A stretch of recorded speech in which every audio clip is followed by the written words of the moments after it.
आज़ाद समाज पार्टी के अध्यक्ष चंद्रशेखर ने मुजफ्फरनगर में खतौली थाना क्षेत्र के पलड़ी गांव का दौरा किया और वहां दलित समाज के युवक सनी की हत्या के बाद पीड़ित परिवार से मिलकर सांत्वना दी। 6 दिन पहले पलड़ी गांव में कुछ लोगों ने सनी की पीट कर हत्या कर दी थी। इस मामले में पुलिस ने 3 आरोपियों को गिरफ्तार किया है, जबकि पीड़ित परिवार ने 7 लोगों के खिलाफ नामजद शिकायत दर्ज कराई है। चंद्रशेखर आजाद ने घटना पर एक गहरी चिंता जताई और कहा कि इस प्रकार के हमले दलित समाज के खिलाफ बढ़ते उत्पीड़न का हिस्सा है। उन्होंने सरकार से मांग की कि दोषियों के खिलाफ कठोर कार्रवाई की जाए और परिवार को न्याय मिले। चंद्रशेखर समाज ने मीडिया से बातचीत की और कहा कि हमारे समाज के लिए ये अत्यंत दुखद और निंदनीय घटना है। हम पीड़ित परिवार के साथ हैं और इस मामले में पूरी कार्रवाई की जाएगी।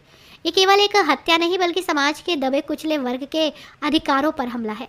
चंद्रशेखर आजाद के इस दौरे को लेकर पलड़ी गांव के लोगों में उत्साह था, जिन्होंने उनकी आवाज़ को समर्थन दिया और न्याय की उम्मीद लगाई।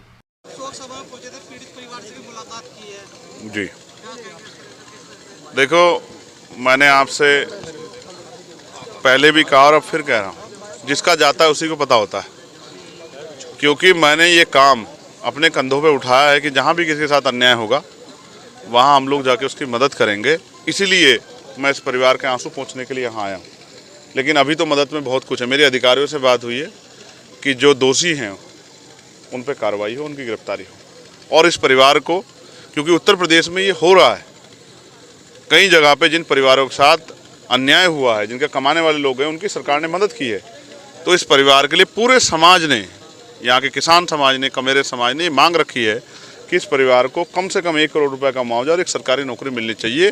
क्योंकि ये परिवार तभी अपने पैरों पर खड़ा रह पाएगा जिनका कमाने वाला व्यक्ति चला गया। यहाँ कुछ लापरवाह अधिकारी भी हैं जिन्होंने अपने पदों का दुरुपयोग किया, जिन्होंने जनता में जो विश्वास है उस विश्वास को कमज़ोर करने का काम किया, पुलिस की छवि पर दाग लगाया।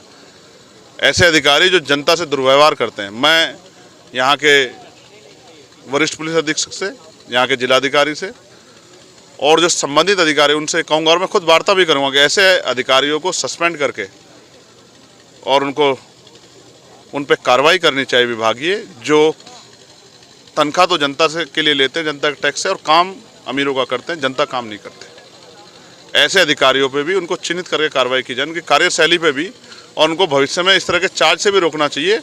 उनकी असल जगह जो है जेल में, उनको जेल में रखना चाहिए।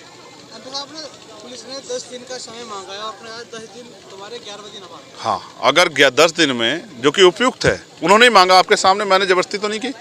उन्होंने कहा कि हम 7 से 10 दिन में गिरफ्तारी कर देंगे। मैंने उनसे कहा कि 10 दिन तक आप गिरफ्तारी कर दो, वरना 11 दिन अगर मुझे ऐसा लगा कि आप किसी के दबाव में ये कार्य नहीं आगे बढ़ा रहे हो, तो फिर मुझे अपने लोगों की आवाज़ उठाने के लिए, फिर आंदोलन के लिए मजबूर होना पड़ेगा। यही एक रास्ता है मेरे पास। भाई हम आप समझिए, आज यहाँ हज़ारों लोग पहुँचे थे, मुझे उम्मीद भी नहीं थी, मुझे नहीं पता था इतनी बड़ी शोक सभा है। लेकिन ये सब लोग इसलिए पहुँचे क्योंकि 21 साल के एक नौजवान की हत्या कर दी गई है षड्यंत्र करके।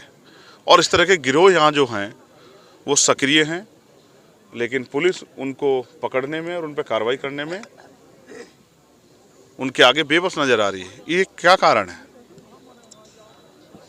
मुख्यमंत्री तो कानून व्यवस्था का बहुत जो है गुणगान करते हैं। ये कानून व्यवस्था है जिसमें 21 साल के एक नौजवान को गिरोह बना के मार दिया जाता है। इसका जवाब भी सरकार को देना पड़ेगा। हम लोग इतनी आसानी इस मामले को नहीं छोड़ेंगे। जब सेशन चलेगा, हाउस चलेगा, हम पार्लियामेंट में इस मामले को उठा के, और जिन कमेटियों में मैं हूँ, उन कमेटियों के जरिए जो है ऐसे लापरवाह अधिकारियों पर कार्रवाई के लिए हम लोग लिखेंगे। एमपी साहब, अभी आपने ये भी कहा जो मुकदमे लिखे गए हैं दलित समाज के लोगों पे, उन पर भी विचार किया जाए। बिल्कुल होना चाहिए। जिन लोगों का चला गया उन्हीं पे मुकदमे लगा के, और अगर आप उनको सड़ाना चाहते हो तो इससे स्पष्ट होता है कि आप उनको न्याय नहीं दे सकते हो। क्योंकि मैं पहली बार नहीं कह रहा हूँ, मैंने देखा है कि जब कई इस तरह की घटनाएं होती तो गोलियां तक चल जाती है उसके आक्रोश में। लेकिन फिर भी समाज ने बहुत धैर्य दिखाया, मैं उनके लिए उनके धैर्य का धन्यवाद देता हूँ। और पुलिस को चाहिए था, उनके व्यवहार से भी गुस्सा पैदा हुआ है, उनको अच्छा व्यवहार करना चाहिए था। एमपी साहब ने बिहार के छात्रों की बात की है जो उन पर लाठीचार्ज किया गया है। शर्मनाक है पुलिस का ये रवैया बिहार में, और बिहार सरकार के आदेश पे शर्मनाक है। उन्होंने देश के भविष्य पे, प्रदेश के भविष्य पे लाठी चलाने का काम किया। कभी इसी पुलिस के कर्मचारियों ने, जबकि मैं पुलिस के बाद सबसे मजबूत से उठाता हूँ, हाउस से लेके और कमेटियों में भी इन्हीं पुलिस के कर्मचारियों ने भी कभी कंपटीशन दिए होंगे। ये भी रात रात पर जाके सड़कों पर रह के पेपर देने गए होंगे।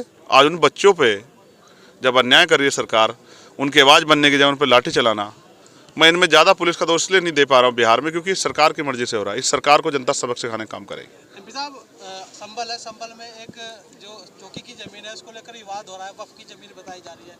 असदुद्दीन जी ने भी इसको ट्वीट किया था, उसको लेकर क्या कहेंगे? अब ये आप लोग संभल जाके देखो क्या हो रहा है। हमसे जुड़े रहने के लिए हमारे YouTube चैनल को सब्सक्राइब करें और नई वीडियो की नोटिफिकेशन के लिए बेल आइकॉन को दबाएं। अगर आप ये वीडियो Facebook पर देख रहे हैं तो लाइक जरूर करें और ज्यादा से ज्यादा शेयर करें। धन्यवाद।